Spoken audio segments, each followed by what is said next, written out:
तो यूक्रेन के राष्ट्रपति ज़ेलेंस्की ने एक बार फिर से पश्चिमी देशों से लंबी दूरी की मिसाइलों की मांग की है। क्या इन मिसाइलों से ज़ेलेंस्की अपने शहरों की सुरक्षा करना चाहते हैं या फिर रूस की सेना पर स्ट्राइक करना चाहते हैं? ये बड़े सवाल हैं। ज़ेलेंस्की का मिसाइल प्लान इस रिपोर्ट में आप देखिए।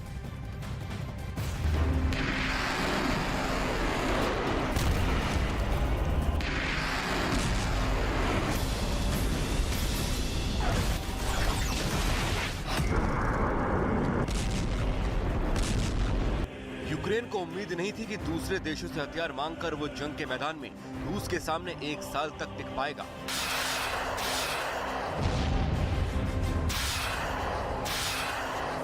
ज़ेलेंस्की को भरोसा नहीं था कि उधार के हथियारों की बदौलत वो पुतिन को अपनी जमीन पर छिड़ी जंग में उलझा कर रख देंगे।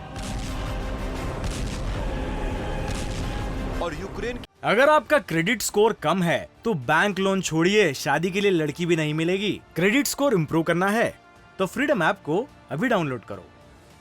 आर्मी को यकीन नहीं था कि विदेशी हथियारों के दम पर वो रूस के 1 लाख से ज्यादा सैनिकों को मौत के घाट उतार देंगे।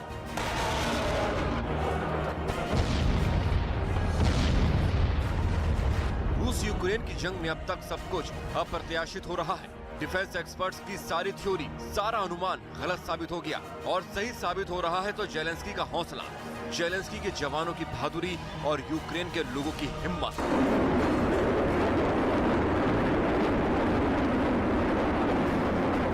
ज़ेलेंस्की को भी पता है कि बिना आधुनिक हथियारों के वो रूस की फौज के सामने 1 हफ्ते भी नहीं टिक पाएंगे। लिहाजा ज़ेलेंस्की नाटो देशों से लगातार हथियारों की सप्लाई की अपील करते रहे हैं। उन्होंने एक बार फिर रूस से लोहा लेने के लिए आधुनिक विदेशी हथियारों और मिसाइलों की सप्लाई को जारी रखने की जरूरत बताई।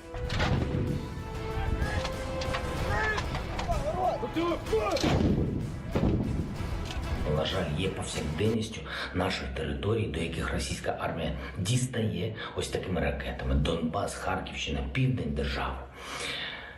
Припинити цей російський терор було би можливо, якби ми могли забезпечити відповідні ракетні сили наших військових, щоб у терористів не було відчуття безкарності.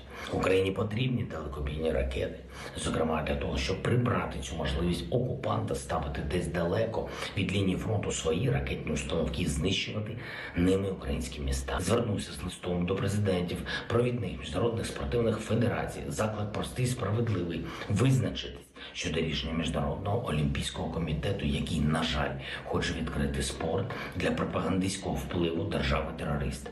Якщо російські спортсмени з'являться в міжнародних змаганнях, то це лише питання часу, коли вони почнуть виправдовувати агресію Росії та використовувати символіку терору. І це також лише питання часу, коли Кремль почне використовувати наявну безпринципну гнучкість. ज़ेलेंस्की को अगर नाटो देशों समेत रूस के दुश्मन देशों का साथ चाहिए तो रूस को अंतर्राष्ट्रीय मंचों पर अलग थलग करना जरूरी है। लिहाजा ज़ेलेंस्की रूस को घेरने का ऐसा कोई मौका नहीं छोड़ते। हाल ही में जब इंटरनेशनल ओलंपिक कमेटी ने रूस और बेलारूस को 2024 ओलंपिक खेलों में हिस्सा लेने की मंजूरी दे दी, तब ज़ेलेंस्की ने आईओसी को खूब खरी खोटी सुनाई, क्योंकि ज़ेलेंस्की ने आईओसी को पहले ही एक पत्र लिखा था जिसमें उन्होंने रूस को आतंकवादी देश करार देते हुए ओलंपिक खेलों में हिस्सा न लेने देने की सिफारिश की थी। लेकिन आईओसी ने ज़ेलेंस्की की अपील को ठुकरा दिया। इससे ज़ेलेंस्की बुरी तरह चिढ़ गए।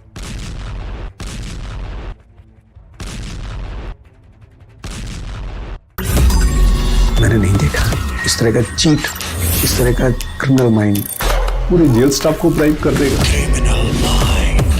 मैं सोच भी नहीं सकता था गवर्नमेंट फंक्शनरी को इम्पर्सनेट करता था, आवाजें बदलता था। टारगेट भी बहुत पावरफुल धनवान लोगों को करता है। ये एक ही चीज से रुक सकता है, अगर आप इसकी जीभ काट दो। न्यूज चैनलों के इतिहास में पहली बार न्यूज 18 इंडिया की web series FIR number 208 streaming 3rd February 9 PM